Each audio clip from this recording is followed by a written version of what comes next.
Good afternoon. How is everybody doing? For those of you who may not know me, I am RJ. I am one of the co hosts here, and I help motivated investors take the money that they've earned and create more revenue. And my co host is Prill. Hey everyone, I'm Prill, and full-time and part-time entrepreneurs turn to me when they're feeling overwhelmed, overworked, and headed straight towards burnout. Get the thumb with that. I mean, every time you say it, it sounds new and funny. Each time you put on your little commercial voice. But anyway, well, today, Prill, I don't know if you realize this, but we are on episode 8.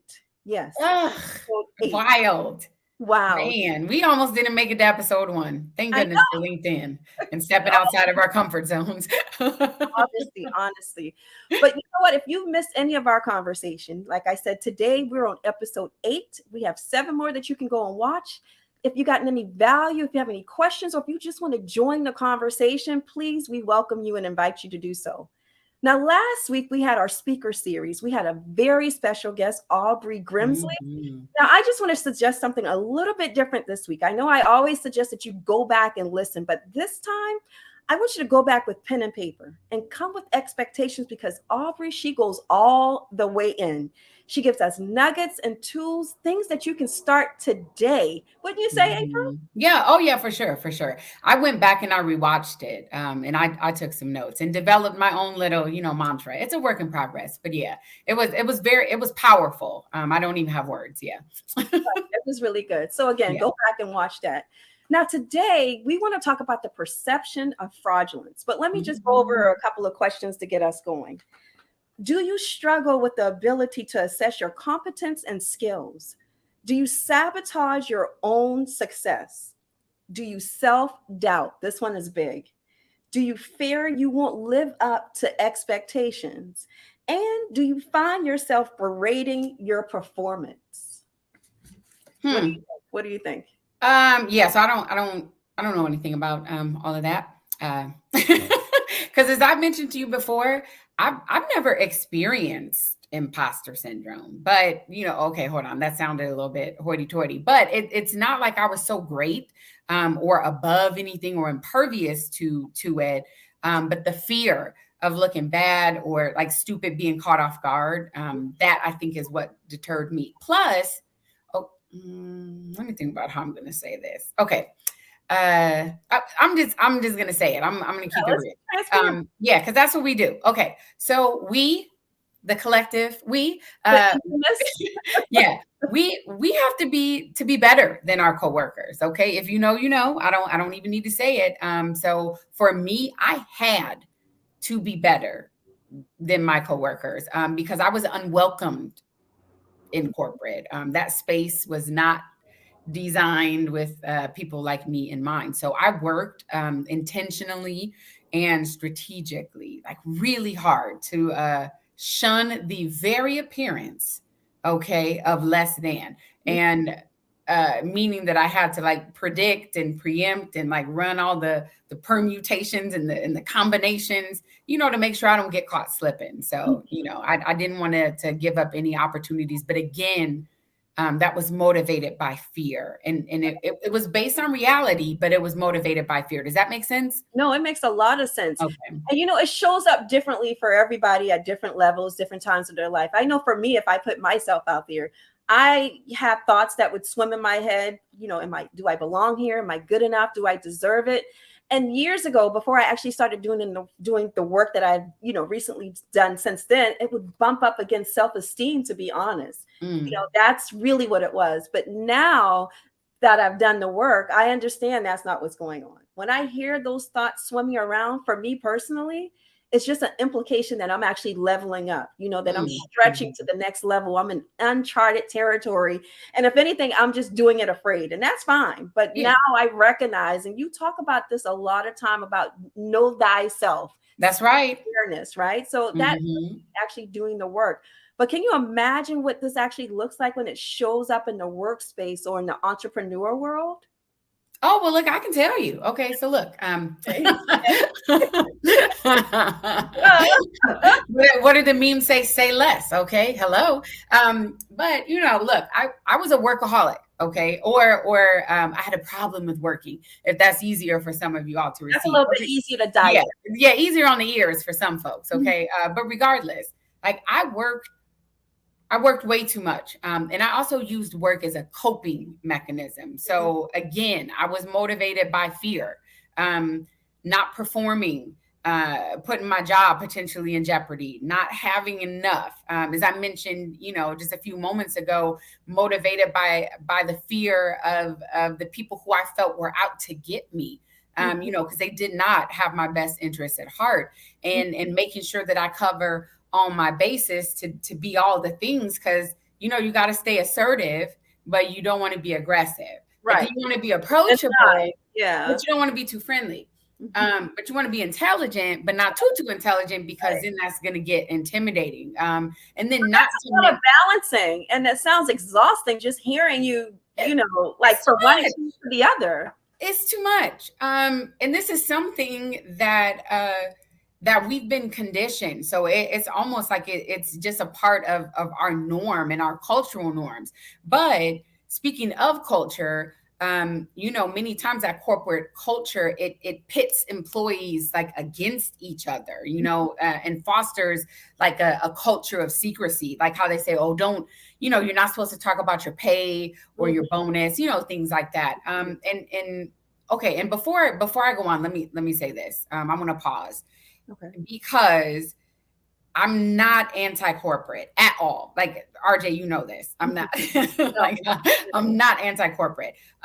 What I'm not is a fan of that traditional model, Culture going back we from have. the early 1900s. Okay, literally, and I'm not saying that being hyperbolic. Like from the dates back to the 1900s, and it's something that many corporations and companies, like they're hanging on to it with this kung fu grip. And I encourage you, I always like to try to sprinkle in some fun facts. This is kind of a not so fun fact, but I definitely encourage you to look up the origins of that traditional 40-hour work week, because it's really interesting. But thankfully there's a lot of change that's now starting to happen out here in these corporate streets, as I call them. And I love that. I'm definitely a fan of like the revised and updated corporate cultures. Okay, so anyway, so back to what I was saying. I just had to put that little PSA out there, because there are some people who like are very anti-corporate, or like even anti like entrepreneur, or kind of stepping outside of the We norm. need that. Like that's part of society. So we can't. Yeah, but I don't have a team. I mean, if you make me choose, okay, I'm going to choose team entrepreneur. But, I'm a fan, like being an entrepreneur is not for everyone. But again, we still need corporation to move the world, right? It's still part of the society. So yeah, it's still. Yeah. And if you're doing it right, and if that's your goal and, kind of your lot in life, many of these large corporations started out as these small, mom and pop or smaller organizations that look nothing like they do now. So again, I'm not a fan of kind of the employee mindset and sometimes how people can be taken advantage of. But again, self-awareness is key. Okay. So as I was saying, because you know how I do, like I already told you, I'm gonna have to jam. That's why I want to stay on task, but I also like to make things clear. So, in summary, I am not anti-corporate. Thank you for coming to my TED Talk. Okay. So as I was saying, so what happens? Here's what happens. We bring our experiences from corporate, okay, whether they're good, they're bad, otherwise. We bring them into our world as an entrepreneur. All right. Now, some of us, like me, I went in, I called myself being innovative. You chop it, you screw it, you remix it. I made an attempt to take out all the bad things that I didn't like, but it still puts the onus and kind of the responsibility on corporate without considering the self-awareness piece that, I talk about often. And essentially, so what we're doing is we're replicating the feelings of security and kind of the boundaries, albeit for some of us, workaholics like me, the boundaries were constantly getting, spread out more and more and widened. But corporate does have a sense of comfort and has a particular familiarity. And especially for those of us that were raised on that, back in the day, it was called college prep. I don't know what they're doing nowadays, but it used to be They you don't either even going know. to vocation, either you're going to vocation, you're going to ROTC, so you're going to the military, Right, or you're going to college, right. or like none of the above, and Right. you would be a housewife for the rest. Exactly. Yeah, and that was back when women like the females students took home ec, Home and the ec. male students took shop. So Mhm. anyway, okay, we're I don't think they dating have ourselves. those in a lot of schools any longer. I mean, I hope they do have them because it was fun, but my mom went to bat for me to be able to take shop. I wanted to take woodworking. I wanted to weld. Like I wanted to do those Did things. you I could create already like cook a and sew. name? Did you make your name? Of course, I made benches. I made all types of stuff. Just like I made outfits. I had a little scrunchy side hustle going on for a while. Okay, this back in the 90s. Okay, put the scrunchies on with the matching tube sock stack. Okay, anyway. We're over here cutting up today.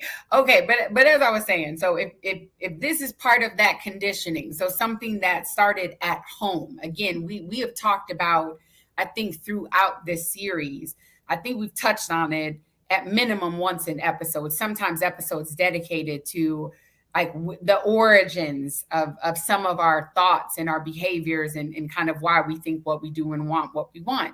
Mhm. And as I mentioned a couple episodes back, when I talked about how my business was shifting from being a service provider, and how my clients were beginning to express those feelings of burnout, because imposter syndrome, it's a feeling, but it's also a perception. And Yeah. people's perceptions are their I realities. was gonna say So that's why they were telling me they're feeling like they're behind. They're feeling overwhelmed. They're feeling disinterested in their business. They're feeling like they made a mistake, okay, leaving that good job, going into business. But again, these feelings were driving them. And what they were doing was comparing themselves and these feelings to ones that they had before in corporate. So in a sense, using them as like the benchmark, and the goalpost, giving them parameters. And Mhm. then something else too is, I know me and RJ, because we've talked about it. You've done it too. But we would be out here too busy looking around at everybody else, okay, seeing how great they're doing, and how they're moving up in the world. Or like for me, like comparing people's, like the websites and the lead magnets, or looking at the social media, and feeling pressured because it's like, whoa, look who they're around, or oh wow, look, they're traveling in some new circles, the leveling up that you talk about, just all the things. But here's the deal. This is what happens when we are looking at what all everybody else has going on. What it does is it spotlights all that we don't have. Right. So we begin looking to others and comparing ourselves to others, which leads to those feelings of imposter syndrome. I'll just like interject just to say, I think we should be like those horses that you see at the race, right? Where they have blinders on. They're not worried. They can't see the other lane. They're dominating and they're in focused on their lane, to get to the finish line. And I think that's what happens. We look around, and before you know it, the people that we're looking at, they already reached that finish line because you're so busy watching them, and they're steadfast focused. Yeah. And it can be, fear is a paralytic. Mm-hmm. Like these are things, yes, it leads, looking at others leads to imposter syndrome. Looking around at other people leads to, to, like how you were saying, if you continue down that path, looking at everybody else, then and chasing after and searching for things that you simply want to just make those feelings go away, and make the good feelings come in and make yourself feel good. Mm-hmm. You're going to find yourself smack dab. And okay, look, both my hands are up. Let me bring them down. You're going to find yourself smack dab in the midst of burnout. And that was me all day. Like people say, like, oh, they think I'm just some wise Yoda, like, no, let me tell you, I've been there. That was me all day. which is why when my clients started saying some of those things, the only way I knew to be able to spot it and to know how to counsel them, how to be able to help them come up with some solutions, or just even brainstorm, or just give them some kind words to be able to encourage and uplift them, is because I had to do that to myself. I had to encourage myself. They were saying things that I thought nearly verbatim. Which is why I was able to identify them. So I know that is, it's not just limited to me. It's not limited to my clients, but it's limited, it's speaking to many of you all as well. Okay, Definitely, it hold on. resonates with a lot of people. Yeah, you're not alone. You're not a weirdo. Well, I mean, I am, but not that kind of weirdo. Yeah. So look, you see, like I told you, I found myself like, You you know, coming when in? I You coming in? when I get hyped, when I get on the soapbox, hold on. I got to climb back. Let me lean back and cross my hands, because that's what I do. And it starts with like the one hand, and then the other one like comes up in concert. But I like when you get passionate, you get closer and closer and closer. What did you do? Okay. So I wanted to leave time. Yeah, we're good on time. So I wanted to leave time to talk about this story that you shared with me from a book that you're currently reading. And how when I read it, like I was gobsmacked. Like it was really profound to both of us, but we, as tends to happen, we arrive at the same place, just different perspectives. Yeah. So I'm going to pause and I'm going to let you jump in and go ahead, because you're the one reading the book. So I'm going to wait. Okay, so I am reading this book. It's called Think and Grow Rich, A Black Choice by Dr. Dennis Kimbrough. I don't know if you guys can see it, but it's definitely a great read. It's worth you having in your library. It's something that's it's timeless, so you can pass it on from one generation to the next. But I definitely want to read an insert from the book, and it's a true story, which is the offline conversation that Pearl is referencing. All right, let me put my little readers on. Okay, go on and do it. I mean, you still look fly, so Okay. hello. Go ahead. Acres of Diamonds was the true story of a poor farmer who settled in Africa and spent years struggling to raise his crops. His land was rocky and difficult to till. Disenfranchised with the circumstances, the farmer became increasingly fascinated by tales of easy wealth. Keyword, easy wealth, gained by men who had searched for and discovered diamonds in the countryside. He too wanted to be rich. He grew tired of the endless labor and impulsively sold his farm to search for diamonds. For the rest of his life, he wandered the vast African continent searching for the gleaming gems. Again, this is a real story, Pro. But the great discovery always eluded him. Finally, in a fit of despondency, broken financially, spiritually, and emotionally, I know we all can relate to that. Hello. He threw himself in a river and drowned. So meanwhile, the man who had bought his farm found a rather large and unusual stone in a stream that cut through his properties. It turned out to be a diamond of enormous value. Stunned by his newfound wealth, the farmer discovered that the land was virtually covered with such stones. It was to become one of the world's richest diamond mines. Now the first farmer had unknowingly owned acres of diamonds. He sold the property for practically nothing in order to look for riches elsewhere. If only he had taken the time to study and realize what diamonds actually look like in their rough state, and had first thoroughly explored the land, like in their, the land that he owned, he would have found the riches he sought on the very land that he was once living upon. So for me, you can't take for granted what you have and where you're at. You need to really take inventory instead of, it just had to be everywhere but what he had access to, right? Like why couldn't it be with him? Why did he have to go elsewhere? Like if he's digging and you have an acre of land, what did it look like that he thought it couldn't be, the land that he had? So yeah, that's what I took from it. You really can't discount what you have. You have a responsibility, right? To actually look at everything that you have. go through it, turn every stone, again, Mhm. all the shiny objects on the other side, you may already just have it. And again, a diamond in its rough state doesn't look shiny like what we see in the jewelry store. So maybe he did see the stones, but he wasn't familiar with what it actually looked like in that state, that he just saw it as a little rock. And he was like, I got to go find that big shiny rock. And he had Yes. all this time, a whole acre of it, a whole mine, So yeah, never take that for granted. So you tell your side. That's what I got from it. Yeah. Okay. So two things. One is she's not affiliated with this book. Oh, We're no, not like trying to sell you anything. Maybe one day we'll get one of them Amazon links so we can. But in the meantime, like it's just something that's been great, and she has shared a lot of these things with me. She sends me pictures sometimes because it's just so good. And then the second thing is when you told me, like, you're like, I need you to read this, and so I'm like, well, we have to talk about this. Do you remember that? I was like we were just sharing, and then I was like, oh, we need to add this. Like, we It was have to be able so profound. It was to thought squeeze this in. provoking.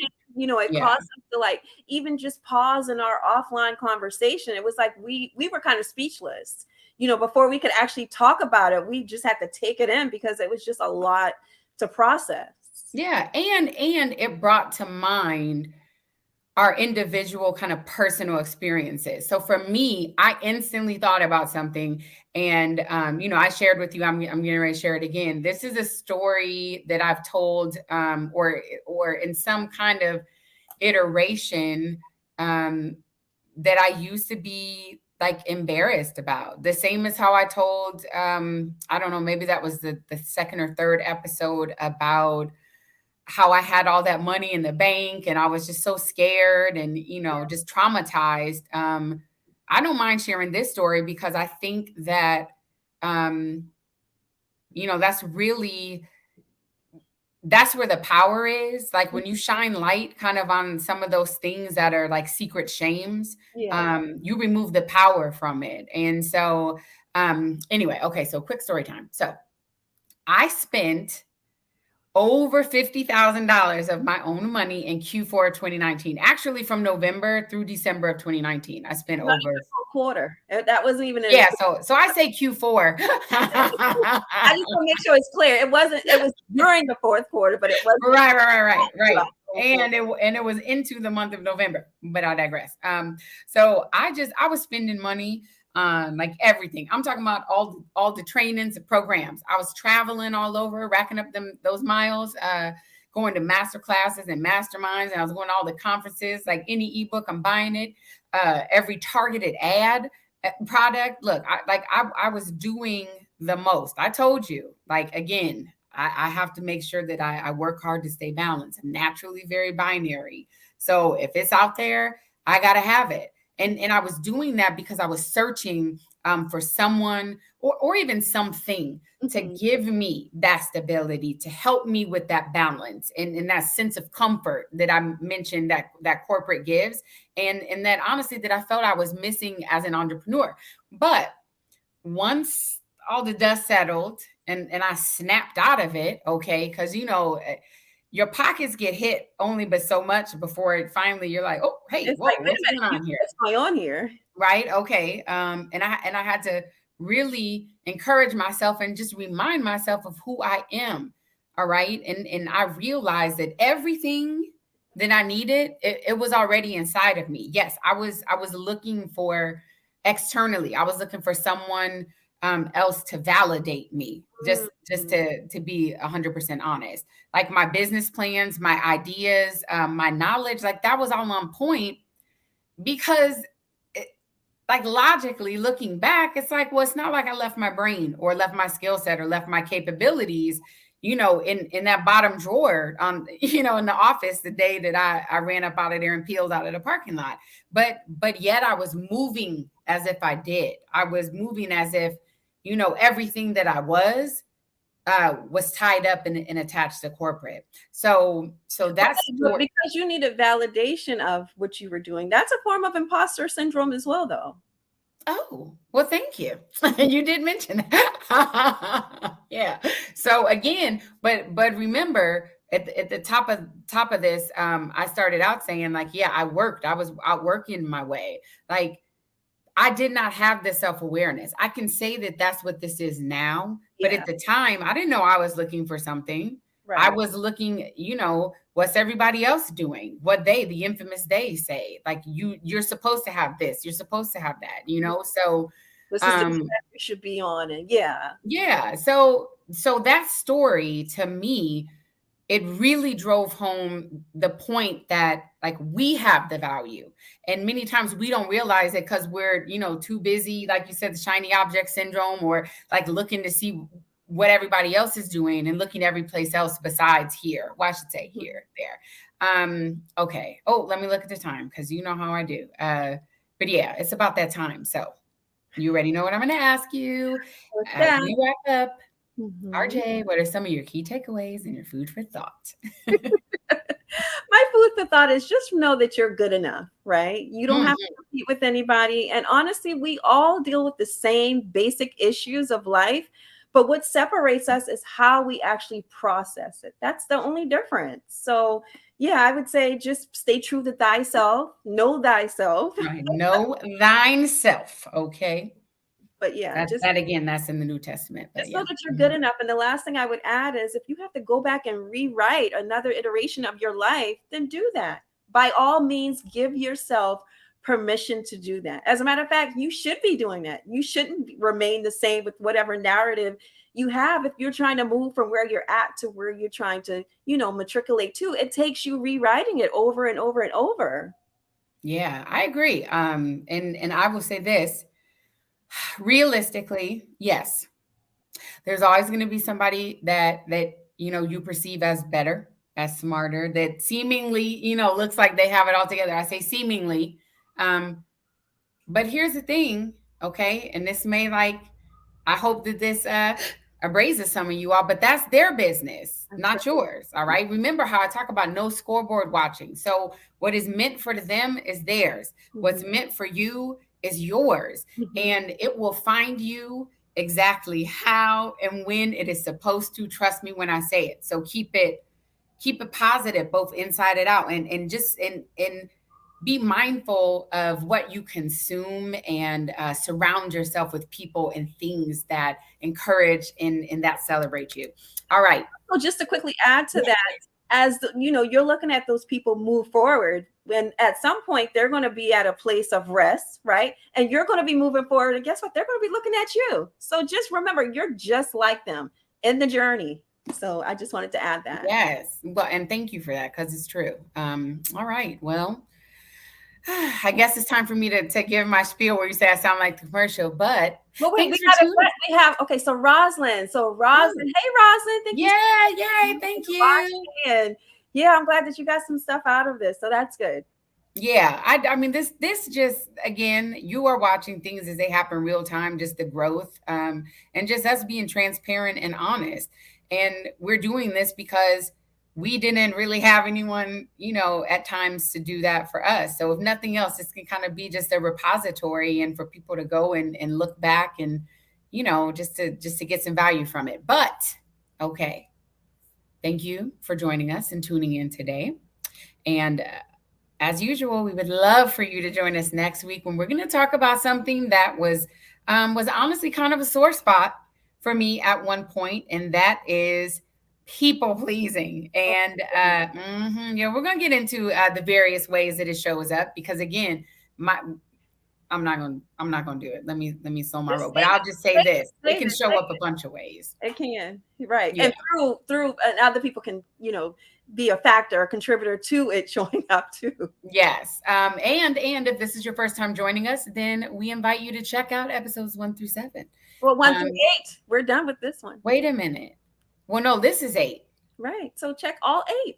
Well, if they're watching it, see this is Yeah. okay, yeah. Okay. This is live and in full effect. Okay. So this is how you stay humble sometimes. You just gotta have those little moments. Anyway, but yeah, feel free to check out all the episodes. We hope that you do. Again, join us next week and we want to hear your thoughts in the comments. RJ. No, take care and we'll see you same time next week. Bye. Okay, bye-bye.